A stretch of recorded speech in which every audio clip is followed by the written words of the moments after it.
Eu me lembro, quando nós era criança, um católico conversar com o evangélico, isso não era permitido.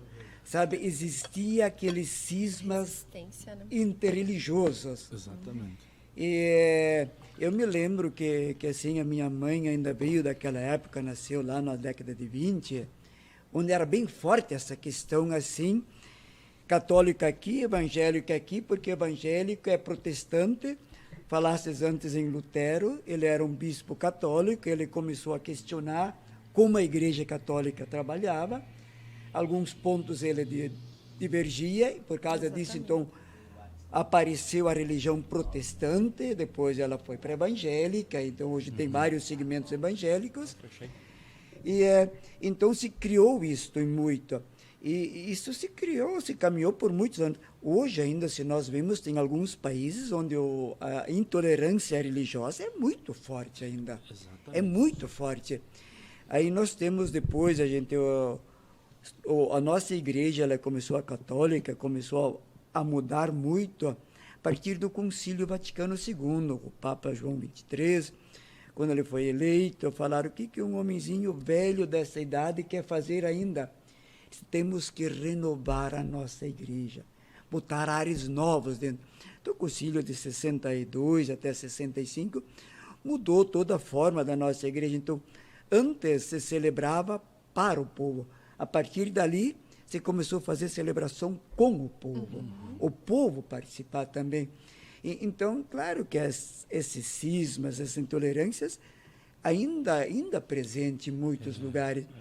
Mas depois eu me lembro assim, o Papa João Paulo II, quando ele foi eleito, ele começou um trabalho de se criar um ecumenismo religioso. Eu vejo assim que realmente, a partir dali, começou a se quebrar muito esses paradigmas, esses cismas entre a religião.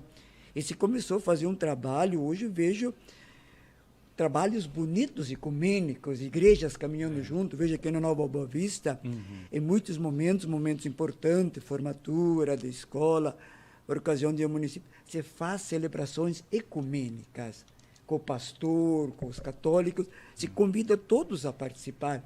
E a história no passado diz que isso não acontecia, não era possível acontecer. E hoje, então veja, até assim, o que hoje eu prego assim, ó, não é questão, esta religião é melhor aquela. Eu preciso me identificar com a minha igreja e com a minha religião. Vocês, a Assembleia de Deus, nós temos normas, temos orientações, Exatamente. mas não temos leis. Toda entidade civil ali tem leis que regem, estatutos, mas a nossa igreja não tem. Ela tem normas, orientações, mas acima disso tudo está a palavra de Deus, está a Bíblia Sagrada, está o ensinamento do próprio Jesus Cristo. Isto que é a grande verdade, o ensinamento e o seguimento a Ele. Antes, quando a gente fala assim, questão de seguir, se identificar com a sua igreja, até há poucos dias atrás, o nosso arcebispo, Dom Rodolfo, disse em uma reunião diária, disse uma coisa bem importante: nós católicos precisamos se reencantar pela nossa igreja. Reencantar. Não sei se na Assembleia de Deus também não seria de fazer esse chamado também, o reencantamento pela sua igreja. Eu digo também assim, ó, para mim, uma vez se brigava quando eu falei questão do Lutero, os cismas, a intolerância. A minha religião é a melhor e as outras não prestam.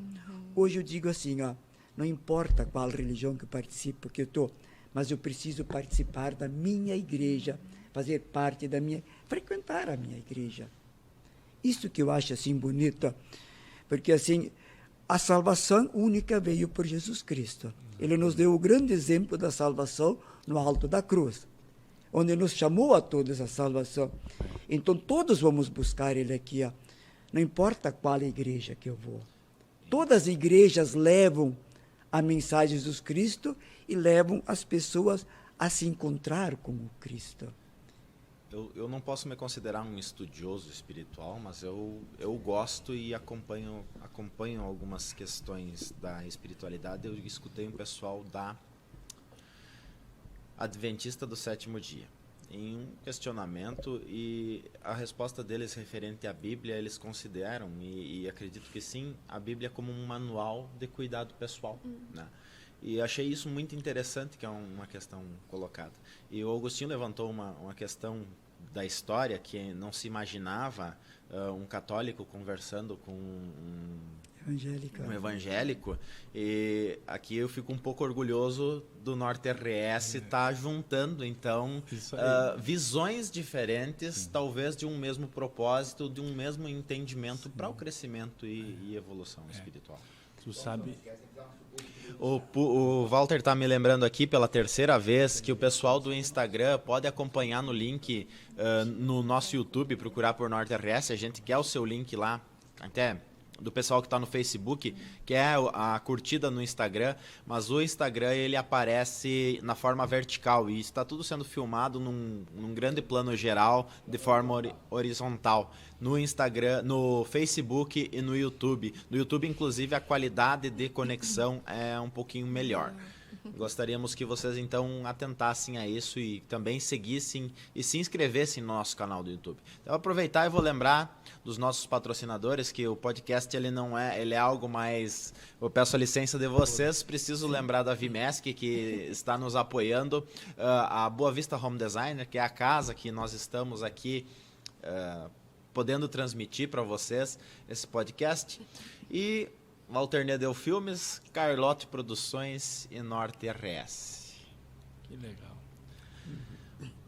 Eu lhe cortei, na verdade. Vamos lá. Não, capaz. O podcast é isso aí, é uma conversa. E... Sim, o Walter me lembrou, eu pedi para ele pegar um copo lá, daí eu passei com a cabeça na frente da câmera que estava filmando o Agostinho para poder escrever para vocês, que estava na vertical, e seguimos. Legal. Mas eu fico muito feliz, viu, Thompson, pelo entendimento também, né, do nosso Agostinho. Muito respeito também pelos longos anos de fé que ele tem. E sabe que nós conversando aqui me vem à memória, isso não é de hoje. Você sabe que Jesus estava indo e ele encontrou uma mulher tirando água de um poço. E aquela mulher disse assim: lá vem um judeu falar comigo e eu sou samaritana. E havia uma guerra ou uma rixa entre os samaritanos e os judeus, e essa rixa já era religiosa. Eles não podiam conversar, entendeu? E aí Jesus vem e quebra todo o paradigma, quebra todo o protocolo. Jesus, na época, foi um revolucionário, né? Um revolucionário. Eu acompanho, eu faço uma comparação com os Beatles, que quem imagina, ou Mamonas Assassinas, que quem imaginava que fosse falar... Mamonas Assassinas tinha... quem colocou alguns palavrões na música, né? E hoje, se a música não tem palavrão, o pessoal fica... Enfim... se cultua mais o com palavrão do que sem palavrão. Também depois eu quero né? Continua a história da samaritana. E ele chega e pede água para ela. E ela indaga assim: mas você podia estar conversando comigo, você sendo judeu e eu sendo samaritana? E ele quebra tudo, diz assim: eu estou com sede e quero água, né? Mas aí quando ela tira aquela água daquele poço, ele oferece água.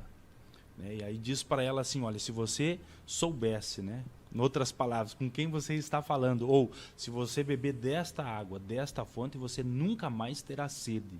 Ele está falando dele próprio. Aí ele tem algumas revelações sobre a vida dela e ela reconhece ele como o Messias, que era o Jesus esperado, né, o Salvador esperado pelos judeus. Então ele quebra esse paradigma. Daí ele vai além e diz assim: olha, os verdadeiros adoradores são aqueles que adoram ao Pai em espírito e em verdade. O que ele está dizendo? Que talvez o lugar A, o lugar B, a organização A ou a organização B não vai definir quem vai ser espiritualmente o Thompson. Mas a comunicação com ele, com Deus, com o Pai, essa comunicação e essa intimidade é que vai dizer quem é.